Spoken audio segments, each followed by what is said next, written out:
Bismillahirrahmanirrahim. Assalamualaikum warahmatullahi wabarakatuh. Waalaikumsalam warahmatullahi wabarakatuh. Alhamdulillahirabbil alamin. Allahumma shalli ala sayyidina Muhammadin wa ala alihi wa sahbihi ajma'in. Amma ba'du. Faqala ta'ala a'udzu billahi minasy syaithanir rajim. Bismillahirrahmanirrahim. Ya ayyuhalladzina amanu kutiba 'alaikumus syiyamu kama kutiba 'alal ladzina min qablikum la'allakum tattaqun. Wa qala Rasulullah sallallahu alaihi wasallam la yazalu ummati fi khairin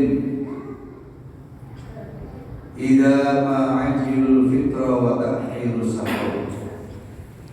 Sadaqallahul azim wa sadaqa Rasulullah sallallahu alaihi wasallam habibul karim.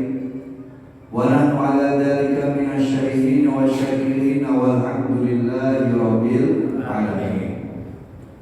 Hadratul mukarramin, segenap para jamaah Masjid Jami Baitul Hidayah, wabil khusus sesepuh, penyesepuh, tokoh masyarakat, orang tua kita Bapak Haji Safriyah Allah Bapak, semoga Allah senantiasa melimpahkan kemuliaan kepada beliau dan keluarganya dunia dan akhirat. Para pengurus PDKI Iman, Bapak Ngatiran dan jajarannya yang sama-sama kita hormati, Seksi Dakwah Bapak Andi Suladi, dan Akarim Bapak Ustadz Hadi,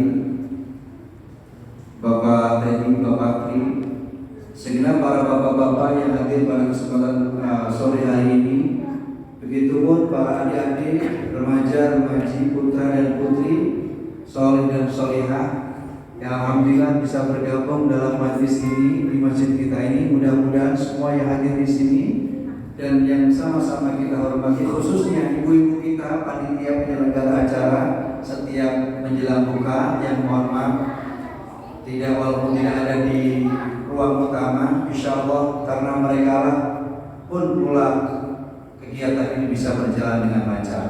Kita doakan mudah-mudahan semua yang tergabung dalam kegiatan ini, baik secara langsung atau tidak langsung, sengaja atau tidak sengaja, yang jauh dan yang dekatnya, semuanya diberkahi oleh Allah Subhanahu wa Ta'ala, dijadikan keluarganya sakinah mawaddah warahmah, dan jadikan lingkungan yang baldatun thayyibatun wa rabbul ghafur, aman, damai sejahtera, amin ya Allah ya rabbal alamin. Hadirin hadirat jamaah rahimakumullah, alhamdulillah pada kesempatan sore hari ini kita sama-sama akan menyelesaikan ibadah puasa kita hari ini yang ke-15. Nanti masuk kepada tarawih yang ke-16. Dari pertama sampai hari ini, sampai nanti mudah-mudahan ibadah kita diterima oleh Allah Subhanahu wa Ta'ala, dijadikan amal soleh yang kelak bisa mengantarkan kita menuju surganya Allah Subhanahu wa Ta'ala. Karena sesungguhnya orang yang berpuasa itu pasti akan dimasukkan ke dalam surga. Bukan orangnya yang hanya pengen masuk surga, tapi surganya pengen dimasuki oleh orang yang puasa. Ulang lagi, bukan hanya karena orangnya yang pengen masuk surga, tapi karena surganya pun ingin dimasuki orang yang berpuasa. Kalau orang yang rajin sholat duha saja dipanggil namanya untuk masuk surga, orang yang rajin tarawih nanti juga dipanggil namanya masuk surga. Padahal duha, kemudian tarawih, sholat tarawih itu ibadah dan gak wajib. Apalagi orang di bulan Ramadan, yang Ramadan itu adalah ibadah yang wajib, pasti akan dipanggil untuk menuju surganya oleh Allah Subhanahu wa Ta'ala. Hadis Rasul SAW yang berbunyi, arba'atun nafarin mushtaqun ilal jannah, 4 golongan yang dirindukan oleh surga. Yang pertama adalah talil Quran, orang yang membaca Al-Quran. Jadi siapapun orang yang baca Quran dirindukan surga. Karena dikatakan oleh Rasul ahlul Quran, ahlullah. Ahli Quran itu keluarganya Allah. Keluarganya Allah. Allah punya keluarga, Pak. Punya. Keluarga besar kayak ini, keluarga besar Baitul Hidayah. Berarti kan berarti Baitul Hidayah kawin terus ada anaknya, enggak. Tapi siapa yang aktif di majelis ini namanya keluarga besar Baitul Hidayah, benar nggak? Ya kan? Nggak cuma pengurusnya, ya, tapi jamaah-jamaah yang lain siapa yang mensupport kegiatan Baitul Hidayah namanya keluarga besar Baitul Hidayah. Ya, apalah artinya pengurus semua kalau nggak ada jamaah? Apalah artinya jamaah kalau nggak ada pengurus? Semuanya itu penting, ya kan? Ini namanya keluarga besar Baitul Hidayah. Allah punya keluarga. Siapa keluarga Allah? Ahlul Quran, orang yang suka baca Quran. Ada kiai, Pak. Kiai. Apa? Apa? Kiai. Kiai ini mimpi. Apa mimpinya? Mimpi ketemu Allah 99 kali. Mimpi ketemu. Pernah mimpi ketemu Allah? Nggak pernah ya? Boro-boro ya. Malampir lagi, malampir lagi. Gerandong lagi. Ini ada kiai mimpi ketemu Allah 99 kali, Pak. Sampai di situ kemudian dia berdoa, ya Allah, seandainya Engkau anugerahkan aku untuk mimpi yang kesekian sekali lagi, aku akan bertanya kepada-Mu. Ternyata malam itu kemudian dia mimpi lagi, Pak. Mimpi lagi ketemu sama Allah, maka kemudian dia nanya, ya, apa kata orang ini, ya Allah, ayyuma yuhibbu ilaik, siapa sih orang yang paling Engkau cintai, wahai Allah? Kemudian Allah jawab, orang yang aku cintai adalah ahlul Quran, talil Quran, orang yang membaca Al-Quran dan dia suka mentadabburi Quran, dia membaca Al-Quran dan dia menjadi ahli Quran, talil Quran, orang membaca Al-Quran. Lalu kiai ini nanya lagi, ya Allah, kalau baca Quran ini bifahmin au bighairi fahmin, bacanya harus paham atau enggak ya Allah? Orang ini kata Allah, bifahmin au bighairi fahmin. Paham enggak paham, asal orang itu rajin baca Quran, dialah orang yang aku cintai. Jadi kalau baca Quran Bapak enggak harus paham. Yang penting baca. Jika ada orang artinya baca Quran kalau nggak paham, nggak salah orang ngomong begitu. Ya, ada orang bilang kan, ngapain baca Quran kalau nggak paham? Kata Allah, orang paham atau nggak paham, kalau dia ahli baca Quran, dia jadi keluarganya Allah. Jadi keluarga besar keluarga besar pejabat Pirasen. Ya, dianggap keluarga besar nih, sama kiai aja kita seneng. Ya, apalagi dianggap keluarga besar Allah Subhanahu wa Ta'ala. Tapi kalau kita ini bukan ahli Quran, Pak, bukan sering baca Quran, bukan rajin baca Quran, jangan harap jadi ahli Allah, jadi ahlinya Allah, keluarganya Allah. Makanya baca Quran. Ya, bacain Quran. Kita ini harus sering baca Quran, targetnya sesuai dengan keinginannya, yang belum lancarin. Oh, yang baca masih terbata-bata, jangan ragu. Orang kalau baca Quran terbata-bata, kata Rasulullah, wa may yata'ta, orang yang berbata-bata, falahu ajroni, orang ini punya 2 pahala. Kalau bacanya terbata-bata, dia bacanya susah. Bismillahirrahmanirrahim. Yang begitu Pak, kalau dia terus belajar malah pahalanya 2 kata Rasul. Satu, pahala dia belajar. Yang kedua, pahala dia baca. Satu hurufnya 1000 pahala. Malah kalau lancar pahalanya cuma 1. Pahala baca doang. Makanya kalau baca Quran jangan lancar-lancar. Ya, maksudnya biar mau belajar. Jangan nggak lancar nggak belajar, salah juga. Maksudnya ini nggak lancar, kemudian dia nggak belajar. Apa-apa baru bisanya cuma alif bata nggak masalah. Yang penting gayanya bisa. A'udzu billahi minasyaitonir rajim. Bismillahirrahmanirrahim. Alif ba ta. Ya belajar dari alif maksudnya itu ya. Nah itu. Ba patah ba, ta patah ta, ko patah ko, ba ta ko. Orang nggak bangun gitu. Ba patah apa? So patah so, bakso, lapar gitu. Ya nggak apa-apa, namanya belajar. Nggak apa-apa. Ini belajar. Jadi ahli Quran ini Pak. Orang ini ahlinya Allah akan masuk ke dalam surga, dirindukan oleh surganya Allah Subhanahu wa Ta'ala.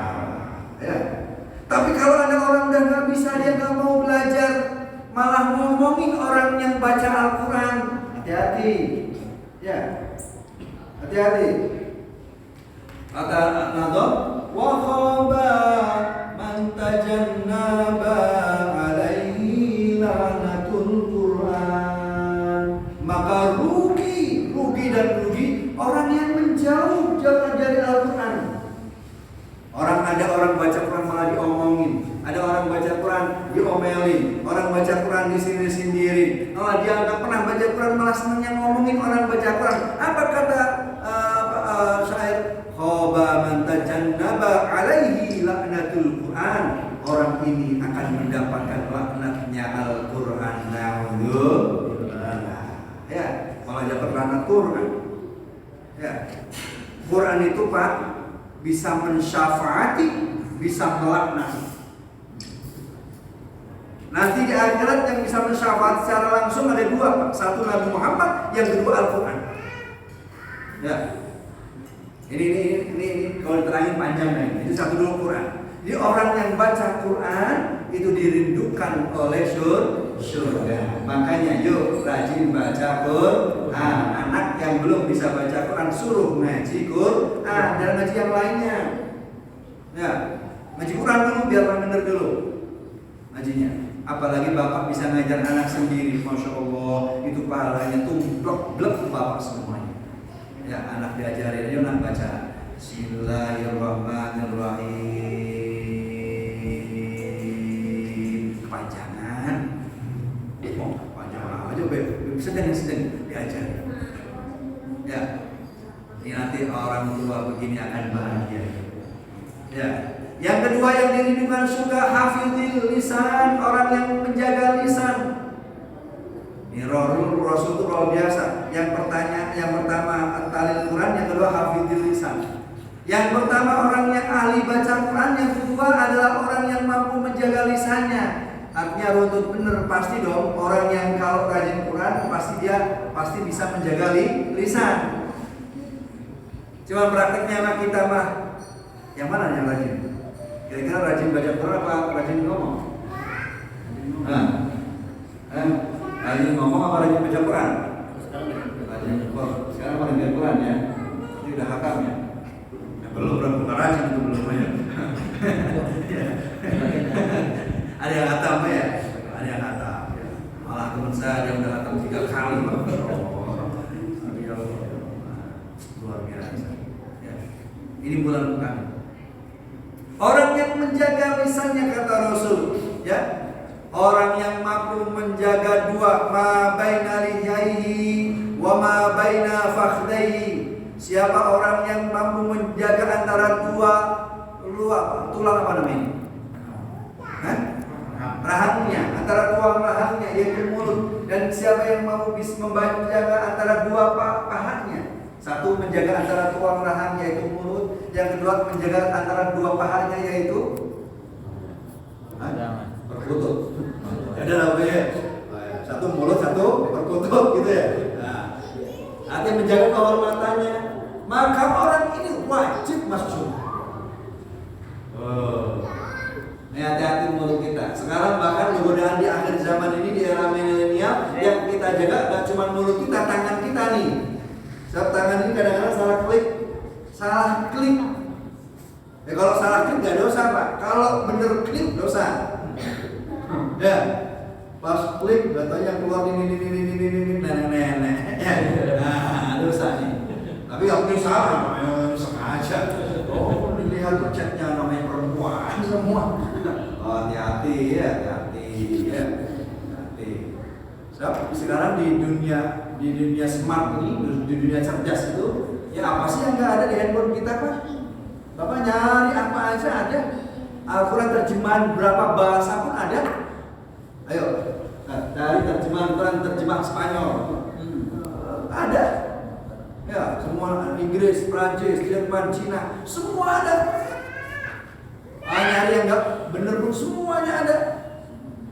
Oh, semoga itu orang di dalam handphone semuanya terjadi itu, masya Allah. Hati-hati, salah tangan ya. Tapi bukan salah sebenarnya, cuma sengaja salah berkali-kali ya. Nah, udah sengaja diklik, dilagi terus ya. Alhamdulillah. Hati-hati, jaga lisan kita. Yang ketiga, orang yang akan diri dengan surga adalah orang yang shaimur Ramadan. Ya, orang yang berpuasa di bulan Ramadan. Jadi kita ini orang yang berpuasa di bulan Ramadan ini dirindukan surganya Allah Subhanahu wa taala. Ya, alhamdulillah. Jadi nih, sekarang nih surga panggil nama kita seperti kita enggak dengar, Pak. Ya, dipanggil namanya masing-masing. Surga apa yang manggil nama kita? Namanya Ar-Rayyan. Nama kita dipanggil, nama lahir kita. Ya, kesini, tinggal kita jadi mau apa enggak? Mau nggak dipanggil surga? Hah? Dipanggil surga mau apa tidak? Mau. Ya. Tapi nanti aja ya Pak ya. Jangan dulu ya. Jangan buru-buru ya. Sebab kalau masih enak rasanya ya. Yang kopi juga masih enak rasanya ya.